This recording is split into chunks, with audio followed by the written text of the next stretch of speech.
जब मधुबन की ओर आए, प्रत्यक्ष तेरे गुण हम पाए। हर बात तेरी देती है शिक्षा, कर्म तुम्हारे दिखाती है।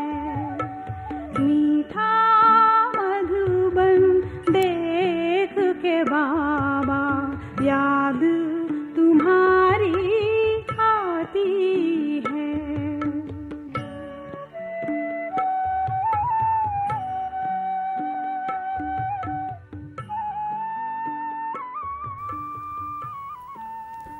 ഓം ശാന്തി. ഇന്ന് നമുക്ക് ജഗദീഷ് ഭായിയുടെ വിശേഷതകളുടെ അവസാന ഭാഗം രമേശ് ഭായിൽ നിന്ന് കേട്ട് പൂർത്തിയാക്കാം. രമേശ് ഭായ് പറയുന്നത് 1961 ഞാനും ഉഷാബഹനും, ഉഷാബൻ എന്ന് പറയുന്നത് ലൗകിക് രീതിയിൽ രമേശ് ഭായിയുടെ സഹധർമ്മിണി, ഞങ്ങൾ രണ്ടുപേരും ശിവബാബയെ പാരലൗകിക പിതാവായും ബ്രഹ്മബാബയെ ഞങ്ങളുടെ അലൗകിക പിതാവായും സ്വീകരിച്ചു. എങ്കിലും ഉഷാബഹന് പരമാത്മാവ് സർവവ്യാപിയാണ് എന്ന വിഷയത്തിൽ ലൗകികമായ ചില വിശ്വാസ പ്രമാണങ്ങൾ അപ്പോഴും നിലനിന്നിരുന്നു. ഇവർ രണ്ടുപേരും ലൗകിക് രീതിയിൽ വളരെയധികം കുഞ്ഞുനാൾ മുതലേ ആധ്യാത്മിക കാര്യങ്ങളിൽ വളരെ ആഴത്തിൽ സഞ്ചരിച്ചിരുന്നവരാണ്. അതുകൊണ്ട് ഇവരുടെ ഒരു പ്രത്യേക തരത്തിലുള്ള വിവാഹവുമായിരുന്നു. രണ്ടുപേരും അങ്ങോട്ടും ഇങ്ങോട്ടും പ്രതിജ്ഞാബദ്ധമായിട്ട് വിവാഹം ചെയ്തവരാണ്. ബ്രഹ്മചര്യം ആജീവനാന്തം പാലിക്കുമെന്ന ലക്ഷ്യത്തോടു കൂടിയിട്ടാണ് ഇവർ വിവാഹം കഴിച്ചത്. അപ്പോഴിവർക്ക് ജ്ഞാനമൊന്നും ഉണ്ടായിരുന്നില്ല. പക്ഷേ ഭക്തിമാർഗത്തിലും രണ്ടുപേരും വളരെ അധികം ജ്ഞാനമാർഗ ജീവിതമായിരുന്നു അവരുടേത്. ഭക്തിയുടേതായ രീതിയിൽ ജ്ഞാനമാർജിച്ച് ജീവിച്ചിരുന്നവരാണ്. അതുകൊണ്ട് രണ്ടുപേർക്ക് അവരവരുടേതായ ജീവിത ധാരണകൾ ഉറച്ചതായിരുന്നു. അതുകൊണ്ട് അന്ന് മുതലേ അവർ ഒരുമിച്ച് വിവാഹം കഴിച്ച് കുടുംബജീവിതം ജീവിച്ചിരുന്നു. പക്ഷേ സമ്പൂർണ്ണ ബ്രഹ്മചാരികളായിരുന്നു. പിന്നാണ് ഇവർ ജ്ഞാനമാർഗത്തിൽ വരുന്നത്. അതിൽ രമേശ് ഭായിയുടെ അമ്മ യജ്ഞത്തിൽ ആരംഭത്തിൽ തന്നെ സേവനം ആരംഭിച്ചപ്പോൾ തന്നെ ബോംബെയിൽ നിന്ന് ജ്ഞാനത്തിൽ വന്ന ശാന്തമാത. ബാബ യജ്ഞം ആരംഭിച്ചപ്പോൾ 51 സേവനം ആരംഭിച്ചപ്പോൾ തന്നെ ആ മാതാജി ആദ്യം ജ്ഞാനത്തിൽ വന്ന ബാബയുടെ നല്ല പക്കാ കുട്ടിയാണ്. അപ്പോൾ മുതൽ അമ്മയുടെ ഗുരു എന്ന രീതിയിൽ ബ്രഹ്മബാബയോട് രമേശ് ഭായിക്കൊരു ആദരവുണ്ടായിരുന്നു. അതുകൊണ്ട് ബാബയെ ബോംബെയിലേക്ക് ക്ഷണിക്കുകയും ബാബ വരുമ്പോൾ ബോംബെയിൽ വേണ്ടുന്ന കാര്യങ്ങളെല്ലാം ചെയ്തു കൊടുക്കുകയും ബാബയെ കൊണ്ടുപോകുകയും കൊണ്ടുവരികയും തൻ്റെ കാറിൽ അങ്ങനെയുള്ള എല്ലാ സേവനങ്ങളും ചെയ്യുമായിരുന്നു. സഹയോഗിയായിരുന്നു. പക്ഷേ ജ്ഞാനയോഗത്തിൽ അത്ര ഇൻട്രസ്റ്റ് ഉണ്ടായിരുന്നില്ല. അങ്ങനെ 51 മുതലേ സഹയോഗിയാണ്. പക്ഷേ 10 വർഷം അങ്ങനെ സഹയോഗിയായിട്ട് ജീവിച്ചു. 61 ശരിക്കും ബാബയുടെ ജ്ഞാനി യോഗി ജീവിതം ആരംഭിക്കുന്നത്. അതാണ് അദ്ദേഹം പറയണത്. 61 ഞങ്ങൾ ഡൽഹിയിലേക്ക് പോയി. അവിടെ ജഗദീഷ് ഭായിയുടെ അടുത്ത് വിശേഷ സമയം കണ്ടെത്തി അദ്ദേഹം ഞങ്ങളോടൊപ്പം ഈ സർവ്വവ്യാപി വിഷയത്തെക്കുറിച്ച്, അതിലെ ജ്ഞാനത്തിൻ്റെ വാസ്തവികതയെക്കുറിച്ച് മനസ്സിലാക്കി തന്നു. അപ്പോഴാണ് ഉഷാബഹന് ഈശ്വരീയ ജ്ഞാനത്തിൽ 100% നിശ്ചയബുദ്ധിയായത്. ജഗദീഷ് ഭായി അതിൻ്റെ ക്ലാരിഫിക്കേഷൻ കൊടുത്തപ്പോഴാണ്. അങ്ങനെ ബാബയോടൊപ്പം ജ്ഞാനമാർഗത്തിൽ മുന്നോട്ട് സഞ്ചരിക്കാനുള്ള ദൃഢസങ്കല്പം വെച്ചു. അതിനാൽ ബ്രഹ്മകുമാരി ഉഷാബഹനും ജഗദീഷ് ഭായിയോട് വളരെയധികം കടപ്പെട്ടിരിക്കുകയാണ്. പ്രദർശിനി സേവനങ്ങളിൽ ജഗദീഷ് ഭായിയുടെ വിശേഷ സഹയോഗം 1964 ബോംബെയിലെ ആദ്യത്തെ പ്രദർശിനി നടക്കുമ്പോൾ ജഗദീഷ് ഭായി ഈശ്വരീയ സേവനത്തിനായി സഹയോഗം ചെയ്യാൻ ബോംബെയിൽ വന്നു. ഡിസംബർ 29 വൈകുന്നേരം മമ്മ ഞങ്ങളെല്ലാവരെയും ഇരുത്തിയിട്ട് പ്രദർശനിയുടെ ആവശ്യകതയെക്കുറിച്ച്, അതിൻ്റെ പ്രയോജനങ്ങൾ എന്തൊക്കെയാണ്, അതിനെക്കുറിച്ചെല്ലാം എക്സ്പ്ലെയിൻ ചെയ്തു. ആ സമയത്ത് ജഗദീഷ് ഭായിയുടെ ഹൃദയത്തിൽ നിന്ന് വന്ന വാക്കുകൾ എനിക്കിപ്പോഴും ഓർമ്മയുണ്ട്. ജഗദീഷ് ഭായി മാതേശ്വരിജിയോട് പറഞ്ഞു, മമ്മ, ഇത്രയും നാൾ ഞാൻ മനസ്സിലാക്കിയിരുന്നില്ല. ബാബ മുരളിയിൽ പറഞ്ഞിട്ടുണ്ട്, അബു റോഡ് മുതൽ അബു പർവ്വതം വരെ വലിയ ക്യൂ ഉണ്ടാവും ബാബയുടെ വീട്ടിലേക്ക്. പക്ഷേ ഇത്രയും നാൾ ഞാനത് അത്രത്തോളം കാര്യമായിട്ട് എടുത്തിരുന്നില്ല. പക്ഷേ ബോംബെയിലെ പ്രദർശനി നടക്കുമ്പോൾ അത് കാണാൻ വേണ്ടി ആൾക്കാരുടെ നീണ്ട ക്യൂ കണ്ടപ്പോൾ എനിക്ക് ബോധ്യം വന്നു, വിശ്വാസമായി ബാബ പറഞ്ഞ ഈ മഹാവാക്യവും തീർച്ചയായും അബു റോഡ് മുതൽ അബു പർവ്വതം വരെ ക്യൂ ഉണ്ടാകുമെന്ന ബാബയുടെ മഹാവാക്യവും അതും സാകാര രൂപം പാലിക്കപ്പെടും എന്നെനിക്ക് പൂർണ്ണ നിശ്ചയമുണ്ടിപ്പോൾ. പിന്നീട് അദ്ദേഹം പ്രദർശനി സേവനത്തെ എങ്ങനെ മുന്നോട്ട് കൊണ്ടുപോകണം, ഡൽഹിയിലും ഈ പ്രദർശനി വയ്ക്കണം എന്ന തൻ്റെ വിചാരം അവിടെ വ്യക്തമാക്കി.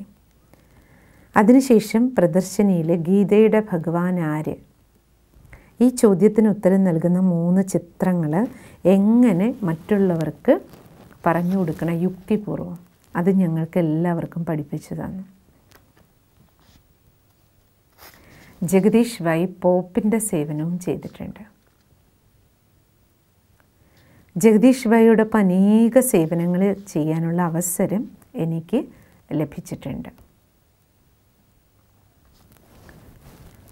പോപ്പിൻ്റെ സേവനം, ജഗദീഷ് ഭായിജിയോടൊപ്പം അനേകം സേവനങ്ങൾ ചെയ്യാനുള്ള അവസരം എനിക്ക് ലഭിച്ചിട്ടുണ്ട്.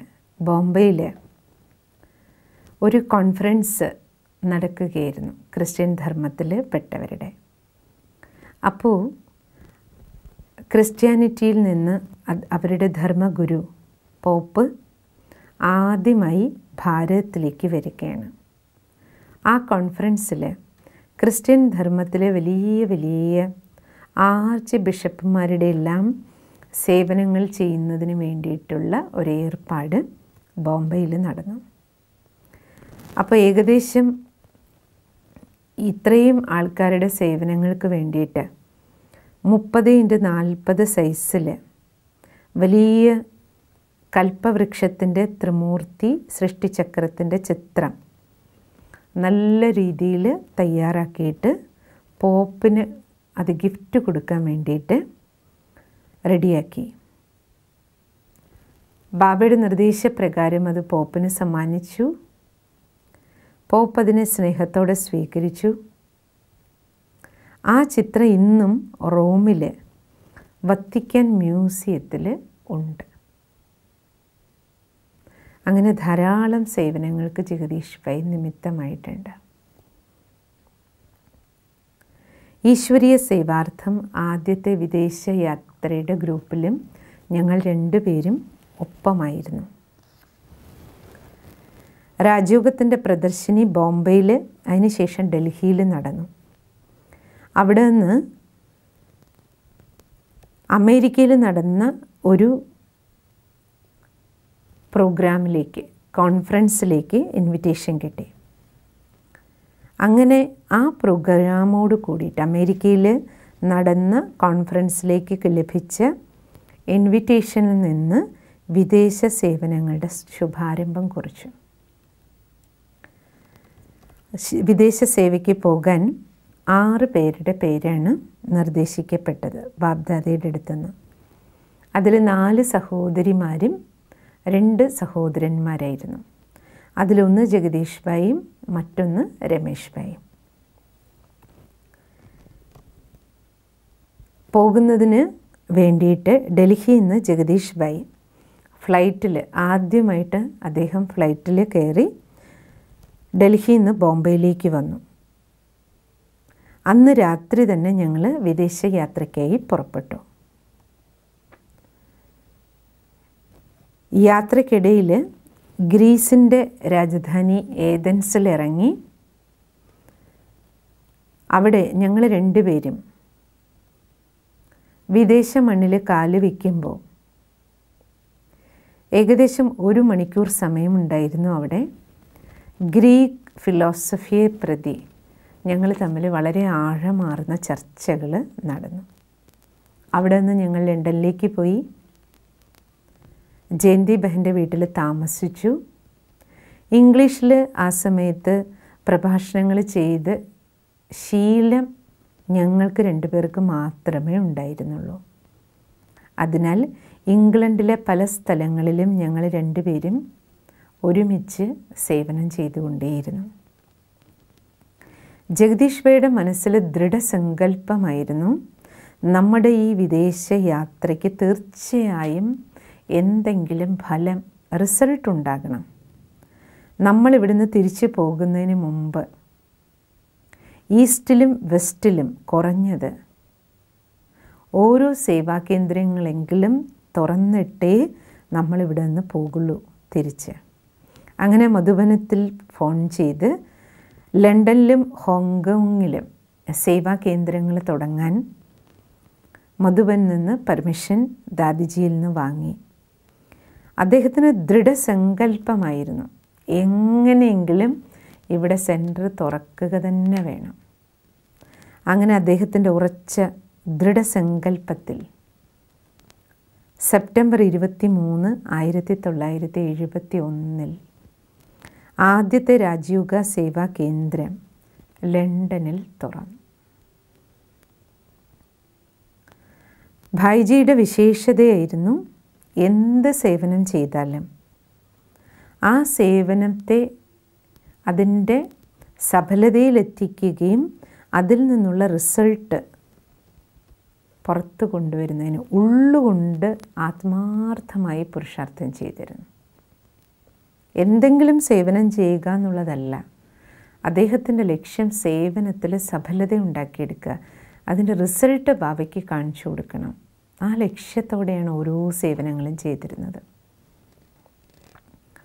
ന്യൂയോർക്കിൽ ഞങ്ങൾ താമസിച്ചിരുന്ന സമയത്ത് ഞങ്ങൾ 2 പേരും സ്ഥൂല സേവനങ്ങളും ചെയ്തിരുന്നു. അവിടെ ഞങ്ങൾ താമസിച്ചിരുന്ന വീട്ടിൽ എൻ്റെ സേവനം പാത്രം കഴുകലും തുണി കഴുകുകയും ചെയ്യുന്ന സേവനമായിരുന്നു. ജഗദീഷ് ഭായിയുടെ സേവനം റൂം വൃത്തിയാക്കുന്ന, അടിച്ചു വാരി തുടയ്ക്കുന്ന സേവനം ജഗദീഷ് ഭായിയും ചെയ്തു. അങ്ങനെ ഞങ്ങൾ 2 പേരും ഈ സ്ഥൂല സേവനങ്ങൾ ചെയ്യും. സഹോദരിമാർ ഭക്ഷണം എല്ലാം ഉണ്ടാക്കും, ബാക്കി സേവനങ്ങൾ അവരും ചെയ്തിരുന്നു. അപ്പോൾ വളരെ ചിരിച്ചുകൊണ്ടാണ് ഞങ്ങൾ ഈ സേവനങ്ങളെല്ലാം സന്തോഷത്തോടെയാണ് ചെയ്തിരുന്നത്. അപ്പം ഞങ്ങൾ 2 പേരും ചേർന്ന് പാട്ട് പാടുമായിരുന്നു സേവനം ചെയ്യുമ്പോൾ. ഒരു പാട്ടുണ്ട്, ബാബ ഈ പാട്ട് മുരളിയിൽ ഇടയ്ക്കിടയ്ക്ക് വയ്ക്കാറുള്ള പാട്ടാണ്, നിങ്ങൾ കേട്ടിട്ടുണ്ടാകും. കിസീനെ അപ്പന ബനാക്കെ ഹംഗോ മുസ്കുരാന സിഖാദിയ എന്ന് പറഞ്ഞൊരു പാട്ടുണ്ട്. ആരോ ഞങ്ങളെ സ്വന്തമാക്കിക്കൊണ്ട് പുഞ്ചിരിക്കാൻ പഠിപ്പിച്ചു. അപ്പോൾ ഈ പാട്ട് ബാബ മുരളിയിൽ ഉപയോഗിച്ചിരുന്നു. ഈ പാട്ടിനെ അവർ സേവയ്ക്കായിട്ട് അവർ ചെയ്തുകൊണ്ടിരുന്ന സേവയിൽ ബന്ധപ്പെടുത്തി അവർ പാടാൻ തുടങ്ങി. അപ്പോൾ അവർ പാടുമായിരുന്നു എന്ന് പറയുകയാണ് രമേശ് ഭായി. ഞാൻ ഇങ്ങനെ പാട്ട് പാടിയിരുന്നു, കിസീനെ അപ്പന ബനാക്കെ ഹംഗോ ബർത്തൻ സാഫ് കർണ സിഖാദിയ. ആരോ ഞങ്ങളെ സ്വന്തമാക്കിയിട്ട് പാത്രം കഴുകാൻ പഠിപ്പിച്ചു. അപ്പോൾ ജഗദീഷ് ഭായി പാടും, ആരോ എന്നെ സ്വന്തമാക്കിയിട്ട് അടിച്ചു വാരാനും തുടയ്ക്കാനും പഠിപ്പിച്ചു. ഇങ്ങനെ പാട്ടും പാടി 2 പേരും കൂടെ സന്തോഷത്തോടു കൂടിയിട്ടാണ് എല്ലാ സേവനങ്ങളും ഞങ്ങൾ ചെയ്തിരുന്നത്. ഒരു ദിവസം ഞങ്ങൾ താമസിച്ചിരുന്ന വീട്ടിൽ ആ വീടിൻ്റെ ഓണർ വന്ന സമയത്ത് ജഗദീഷ് ഭായി അടിച്ചു വാരിക്കൊണ്ടിരിക്കുകയാണ്. അപ്പോൾ കുനിഞ്ഞു നിന്ന് അടിച്ചു വരുന്നത് കണ്ടപ്പോൾ അദ്ദേഹം പറഞ്ഞു, നോക്കൂ, നിങ്ങളിങ്ങനെ ഭാരതത്തിൽ കുനിഞ്ഞു നിന്ന് അടിച്ചിട്ടാണ് നിങ്ങളുടെയൊക്കെ നടു വളഞ്ഞു പോണത്, പുറം വളഞ്ഞു പോണേ. പക്ഷെ ഞങ്ങളിവിടെ മെഷീനാണ് ഉപയോഗിക്കണേ, ഇവിടെ മെഷീൻ ഇരിപ്പുണ്ട് എന്ന് പറഞ്ഞിട്ട് അദ്ദേഹം മെഷീൻ കൊണ്ട് ക്ലീൻ ചെയ്യാൻ ഞങ്ങളെ പഠിപ്പിച്ചു. അദ്ദേഹം പോയപ്പോൾ ജഗദീഷ് ഭായി ചിരിച്ചുകൊണ്ട് പറഞ്ഞു, നോക്കൂ, ഇനി മുതൽ നമുക്ക് പുറം വളയാതെ ആരോഗ്യത്തോടെ സേവനം ചെയ്യാം. അപ്പം ഞാൻ അദ്ദേഹത്തോട് പറഞ്ഞു, അല്ലെങ്കിലും ഭൈജി, അങ്ങ് ജ്ഞാനയോഗത്തിൻ്റെ ചൂലുകൊണ്ട് എല്ലാവരുടെയും ഉള്ളിലുള്ള മായയുടെ കുപ്പയെ അടിച്ച് വൃത്തിയാക്കുന്ന സേവനങ്ങൾ എത്രയോ കാലം കൊണ്ട് ചെയ്തുകൊണ്ടിരിക്കുകയാണ്. ഇങ്ങനെ ഞങ്ങൾ തമ്മിൽ എപ്പോഴും നല്ല ചർച്ചകൾ നടക്കുമായിരുന്നു. ജ്ഞാനയുക്ത സംഭാഷണങ്ങൾ മാത്രമേ ജീവിതത്തിൽ ഞങ്ങൾ ചെയ്തിട്ടുള്ളൂ. അദ്ദേഹവും എപ്പോഴും ആത്മീയ ലഹരിയിലായിരുന്നു. ബാബയുടെ കാര്യങ്ങളല്ലാതെ മറ്റൊന്നും പറയില്ല. സംസാരിക്കുകയാണെങ്കിൽ ജ്ഞാനരത്നങ്ങൾ അല്ലെങ്കിൽ ഈശ്വരീയ സേവനം. ഇതല്ലാതൊരു വിഷയം ഞങ്ങൾക്കിടയിൽ ഞാൻ ഒരിക്കലും അദ്ദേഹം മറ്റെന്തെങ്കിലും സംസാരിച്ച് കേട്ടിട്ടേയില്ല. വളരെ ചിരിച്ചുകൊണ്ട് സേവനം ചെയ്ത് ഞങ്ങൾ രണ്ടുപേരും വിദേശ യാത്ര പൂർത്തിയാക്കിയിരുന്നു. ഞങ്ങൾ ബ്രേക്ക്ഫാസ്റ്റും അതേപോലെ ഉച്ചഭക്ഷണവും ഒരുമിച്ചാണ് ആ സമയത്ത് കഴിച്ചിരുന്നത്. വിദേശ യാത്രയ്ക്കിടയിൽ നിയമമായിരുന്നു ഭായിജിയുടേത്, ജഗദീഷ് ഭായിയുടെ മാക്സിമം 3 ചപ്പാത്തിയെ കഴിക്കുള്ളൂ. പക്ഷെ ഞങ്ങൾ കഴിച്ചുകൊണ്ടിരിക്കുമ്പോൾ ഈശ്വരീയ സേവന വിഷയങ്ങളെക്കുറിച്ച് ചർച്ച ചെയ്യുമായിരുന്നു. അതിൽ മുഴുകിയിരുന്ന അദ്ദേഹം താൻ 3 ചപ്പാത്തിയാണോ കഴിച്ചതെന്ന് എണ്ണാൻ മറന്നുപോയി. അപ്പോൾ സഹോദരിമാർ ആ തക്കം നോക്കി കൂടുതൽ ചപ്പാത്തി അദ്ദേഹത്തെ കൊണ്ട് കഴിപ്പിക്കുമായിരുന്നു. പിന്നെ അദ്ദേഹത്തിന് കുറച്ച് കഴിഞ്ഞപ്പോൾ മനസ്സിലായി, ഞാൻ 3-ൽ കൂടുതൽ കഴിച്ചിട്ടുണ്ട്, പക്ഷേ ഈ സഹോദരിമാരെന്നോട് പറഞ്ഞില്ല, ഇവരെന്നെ പറ്റിച്ചു എന്ന് ജഗദീഷ് ഭായിയോട് പറഞ്ഞു. പക്ഷേ അദ്ദേഹം വളരെ സ്നേഹത്തോടു കൂടി ഞങ്ങളോടൊപ്പം തന്നെയാണ് ഭക്ഷണം കഴിച്ചിരുന്നത് എപ്പോഴും. എന്നിട്ട് ജഗദീഷ് ഭായി പറയുമായിരുന്നു, തിരിച്ച് ഞാൻ ഡൽഹിയിലേക്ക് പോകുമ്പോൾ അവർ ചോദിക്കില്ലേ വിദേശത്ത് പോയിട്ട് എന്താ ചെയ്തേ? അപ്പോൾ തിരിച്ചു പോകുമ്പോൾ അവർക്ക് എന്തെങ്കിലും പുതുമ കാണിച്ചു കൊടുക്കണ്ടേ? അതിനൊരു കാര്യം ചെയ്യാം, ഞാനൊരു വിഗ് വാങ്ങി ഇവിടെ തലയിൽ വെച്ചിട്ട് പോകാം. കാരണം ജഗദീഷ് ഭായി കഷണ്ടിയായിരുന്നല്ലോ. അപ്പോൾ ഞാൻ തിരിച്ചു പോയിട്ട് അവരോട് പറയാം, വിദേശത്ത് പോയി ബാബയുടെ സേവ ചെയ്തത് കാരണം എനിക്ക് മുടി മുളച്ചതാണ് എന്ന് അവിടെ പോയിട്ട് ഡൽഹിയിൽ എല്ലാവരോടും പറയാം. ഇങ്ങനെ വളരെയധികം രസികനുമായിരുന്നു അദ്ദേഹം. എല്ലാവരെയും വളരെയധികം ചിരിപ്പിക്കാനും ചിന്തിപ്പിക്കാനും മിടുക്കനായിരുന്നു ജഗദീഷ് ഭായ്. നിർഭയതയോടുകൂടി ജ്ഞാനം പ്രദാനം ചെയ്തിരുന്നു. ഹോങ്കോങ്ങിൽ ഈശ്വരീയ സേവനം ആരംഭിച്ചപ്പോൾ ഞാൻ ഭായിജിയോട് പറഞ്ഞു, എനിക്ക് ബോംബെയിലേക്ക് ഉടൻ തിരിച്ചു പോകണം. അപ്പോൾ ജഗദീഷ് ഭായ് സന്തോഷത്തോടു കൂടി എനിക്ക് അനുവാദം തന്നു. എല്ലാ സേവനത്തിൻ്റെ ഉത്തരവാദിത്വങ്ങൾ അദ്ദേഹം സ്വയം ഏറ്റെടുത്തു. ഹോങ്കോങ്ങിൽ പ്രദർശനി ചെയ്യണമായിരുന്നു. അതിനുശേഷം ജഗദീഷ് ഭായ് സിംഗപ്പൂർ, വിയറ്റ്നാം അനേക രാജ്യങ്ങളിൽ പോയി ഈശ്വരീയ സേവനങ്ങൾ ചെയ്തു. 1 വർഷം കൊണ്ട് അദ്ദേഹം ഉള്ളുകൊണ്ട് ബാബയുടെ സേവനത്തിൻ്റെ വിത്തുകൾ വിദേശ രാജ്യങ്ങളിലെല്ലാം വിതച്ചു. അദ്ദേഹത്തോടൊപ്പം ജീവിച്ച ആ കാലഘട്ടത്തിൽ എനിക്ക് എങ്ങനെ ഈശ്വരീയ സേവനങ്ങൾ ചെയ്യണമെന്ന് അദ്ദേഹം എന്നെ എല്ലാം പഠിപ്പിച്ചു. പിന്നീടുള്ള ഈശ്വരീയ സേവന കാര്യത്തിൽ അദ്ദേഹത്തിനോടൊപ്പം ഉണ്ടായിരുന്ന ഈ ജീവിതം എനിക്ക് വളരെയധികം സഹായമായി മാറി. ഭായിജിക്കൊരു ലക്ഷ്യമുണ്ടായിരുന്നു. ആരൊരു എക്സിബിഷൻ കാണാൻ വന്നാലും അവർക്ക് ഈശ്വരീയ ജ്ഞാനത്തിൻ്റെ അടിസ്ഥാന കാര്യങ്ങൾ സാരരൂപത്തിൽ തീർച്ചയായും മനസ്സിലാക്കി കൊടുക്കണം.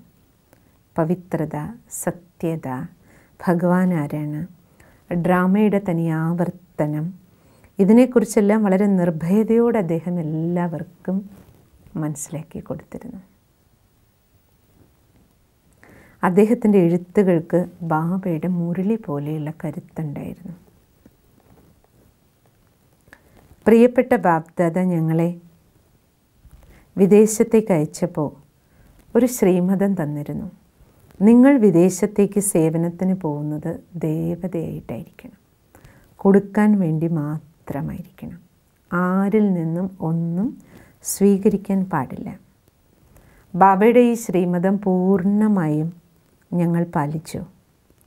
ജഗദീഷ് ഭായ് ഏത് സേവനങ്ങൾക്കിടയിലും ആരിൽ നിന്നും ഒന്നും നേടണമെന്ന ആഗ്രഹം വെച്ചിരുന്നില്ല.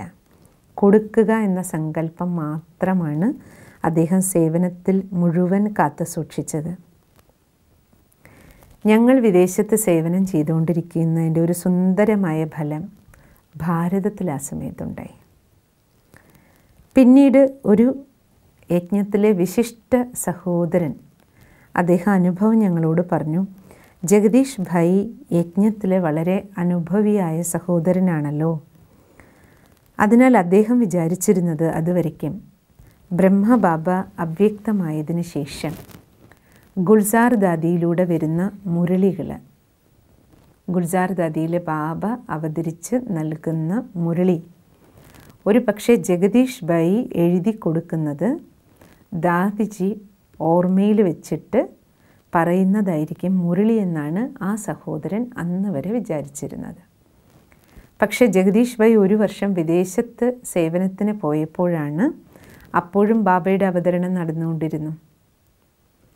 അപ്പോൾ ബാബ്ദാദ ഗുൽസാർ ദാദിയിലൂടെ മുരളി അപ്പോഴും നൽകിക്കൊണ്ടിരുന്നു. അപ്പോഴാണ് ഈ ഭായിക്ക് നിശ്ചയം വന്നത്, ഓ ജഗദീഷ് ഭായി ഇവിടെ ഇല്ലല്ലോ, എന്നിട്ടും ഗുൽസാർ ദാദിയിലൂടെ ശിവബാബയുടെ മുരളി നടക്കുന്നു. അപ്പോൾ അദ്ദേഹം പറഞ്ഞു, അപ്പോഴാണ് എനിക്ക് നിശ്ചയമുണ്ടായത്, ശിവബാബ തന്നെയാണ് ഗുൽസാർ ദാദിയിലൂടെ മുരളി നൽകിക്കൊണ്ടിരിക്കുന്നത്. അപ്പോൾ എനിക്ക് ഇത്രയധികം അത്ഭുതം തോന്നി. ശിവബാബയുടെ മുരളിക്ക് സമാനമായിട്ട് ആൾക്കാർ ജഗദീഷ് ഭായിയുടെ എഴുത്തുകൾക്കും മഹത്വം കൽപ്പിക്കുന്നുണ്ടല്ലോ. അപ്പോൾ ബാബയുടെ മുരളിക്ക് സമാനം ജഗദീഷ് ഭായിയുടെ വാക്കുകൾ, എഴുത്തുകൾ, അത്രത്തോളം ജ്ഞാനയോഗയുക്തമായിരുന്നു അദ്ദേഹത്തിൻ്റെ ഓരോ വാക്കുകളും. അതുകൊണ്ടാണല്ലോ മറ്റുള്ളവർക്ക് ആ അനുഭവം ഉണ്ടായത്. സഹോദരിമാർക്ക് അദ്ദേഹം ഉയർന്ന ഭാവന, വളരെ ഉയർന്ന ഭാവനയായിരുന്നു സഹോദരിമാരെ പ്രതി അദ്ദേഹത്തിൻ്റെ മനസ്സിലുണ്ടായിരുന്നത്. അവസാന ദിവസങ്ങളിൽ അദ്ദേഹം ആരോഗ്യം വളരെ മോശമായപ്പോൾ ബോംബെയിൽ നിന്ന് ഞാൻ അദ്ദേഹത്തെ കാണാൻ വന്നു. അദ്ദേഹത്തിൻ്റെ രോഗവിവരങ്ങളെല്ലാം അന്വേഷിച്ചു. അദ്ദേഹം എന്നോടും എൻ്റെ ആരോഗ്യസ്ഥിതിയെക്കുറിച്ചും സംസാരിച്ചു. ആ സമയത്ത് ഞാൻ യജ്ഞത്തിലെ ഓഡിറ്റിൻ്റെ ആവശ്യത്തിനാണ് മധുബനിൽ വന്നിരുന്നത്. അപ്പോഴാണ് ഗ്ലോബൽ ഹോസ്പിറ്റലിൽ അദ്ദേഹത്തെ കണ്ട് സംസാരിച്ചത്. മുതിർന്ന സഹോദരൻ എന്ന നിലയിൽ അനേകം പാഠങ്ങൾ അദ്ദേഹം എനിക്ക് പറഞ്ഞു തന്നു. അതിലൊരു വിശേഷ പാഠം ഇതായിരുന്നു.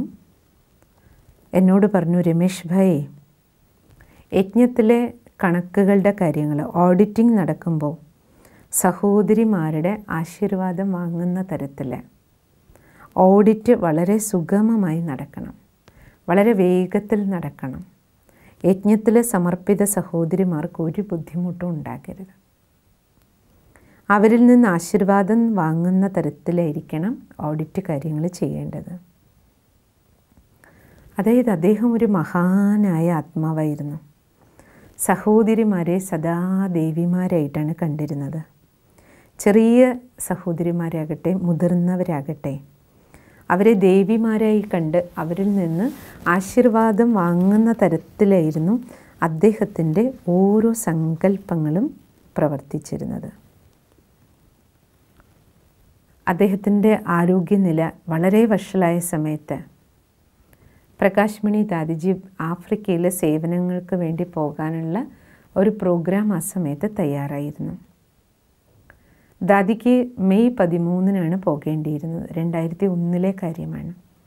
അപ്പോൾ ബാബ്ദാദയുടെ അവതരണം ഉണ്ടായ സമയത്ത് ബാബ പോകണ്ട എന്ന് പറഞ്ഞു ആ സേവയ്ക്ക്. ബാബ എന്തുകൊണ്ടാണ് പോകണ്ട എന്ന് പറഞ്ഞതെന്ന് ആർക്കും ആ സമയത്ത് മനസ്സിലായില്ല. പക്ഷേ മെയ് 12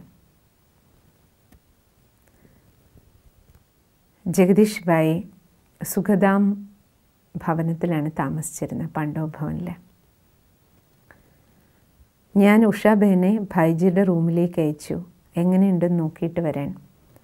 7:45 മണിയായിട്ടുണ്ടാകും.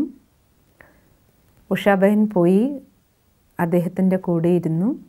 തിരിച്ചു വന്ന് രമേശ് ഭായിക്ക് റിപ്പോർട്ട് തരാൻ വേണ്ടി റൂമിലെത്തിയതിൻ്റെ ഇടയിൽ ജഗദീഷ് ഭായി ശരീരം വിട്ടുവെന്ന ന്യൂസും എത്തി. എനിക്ക് എൻ്റെ സഹോദരനെ പ്രതിയുള്ള ദൃഢമായ വിശ്വാസമാണ് ഞങ്ങൾ രണ്ടുപേരും ഈശ്വരീയ സേവനങ്ങളിൽ വളരെ ആഴമാർന്ന സംബന്ധം കാത്തു സൂക്ഷിച്ചിരുന്നു. അതേപോലെ മുഴുവൻ കൽപ്പത്തിലും വിഭിന്ന നാമത്തിലും രൂപത്തിലും പല ദേശകാലങ്ങളിൽ തീർച്ചയായും ഞങ്ങൾക്ക് തമ്മിൽ ബന്ധമുണ്ടാകും. ഏതെങ്കിലും ജന്മങ്ങളിൽ ഞാൻ ലൗകിക രൂപത്തിൽ അദ്ദേഹത്തിൻ്റെ ചെറിയ സഹോദരനായി ജനിക്കും. ആ മുതിർന്ന സഹോദരൻ്റെ സേവനം ചെയ്യാനുള്ള സൗഭാഗ്യം എനിക്ക് പ്രാപ്തമാകുകയും ചെയ്യും. ഇപ്പോൾ ജഗദീഷ് ഭായ് അഡ്വാൻസ് പാർട്ടിയിൽ സേവനം ചെയ്തുകൊണ്ടിരിക്കുന്നു. പക്ഷേ അദ്ദേഹം യജ്ഞത്തിന് നൽകിയ ഇത്രയധികം പുസ്തകങ്ങൾ, യജ്ഞസേവനങ്ങൾക്ക് നൽകിയ മാർഗദർശനങ്ങൾ, യജ്ഞമുള്ളിടത്തോളം കാലം ഈശ്വരീയ സേവനങ്ങളിൽ അദ്ദേഹത്തിൻ്റെ സഹയോഗമായി അത് അമരത്വ മുദ്ര പതിപ്പിച്ച് നമ്മളോടൊപ്പം ഉണ്ടാകും. അങ്ങനെയുള്ള സഹോദരന് എൻ്റെ ഹൃദയത്തിൽ നിന്നുള്ള ശ്രദ്ധാഞ്ജലി സമർപ്പിക്കുകയാണ്. രമേശ് ഭായ് ജഗദീഷ് ഭായിജിയെക്കുറിച്ച് പറയുന്ന അനുഭവം ഇവിടെ പൂർത്തിയാക്കുകയാണ്. ഇനി ജഗദീഷ് ഭായിയോടൊപ്പം ജീവിച്ച മറ്റൊരു മുതിർന്ന സഹോദരനുണ്ട്. ഇപ്പോൾ യജ്ഞത്തിലെ പ്രിൻറ്റിങ്ങിൻ്റെ എല്ലാം ചുമതല നിർവഹിക്കുന്ന ആത്മ പ്രകാശ് ഭായ്. നാളെ നമുക്ക് ജഗദീഷ് ഭായിയെക്കുറിച്ച് അദ്ദേഹം പറയുന്നത് കേൾക്കാം.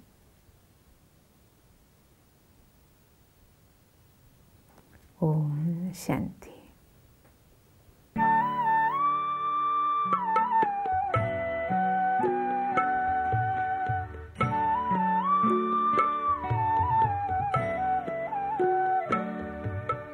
मीठा मधुबन देख के बाबा याद तुम्हारी आती है। मीठा मधुबन देख के बाबा याद तुम्हारी आती है। तेरी कलम भूमि बाबा याद तुम्हारी दिलाती है। मीठा मधुबन देख के बाबा याद तुम्हारी आती है।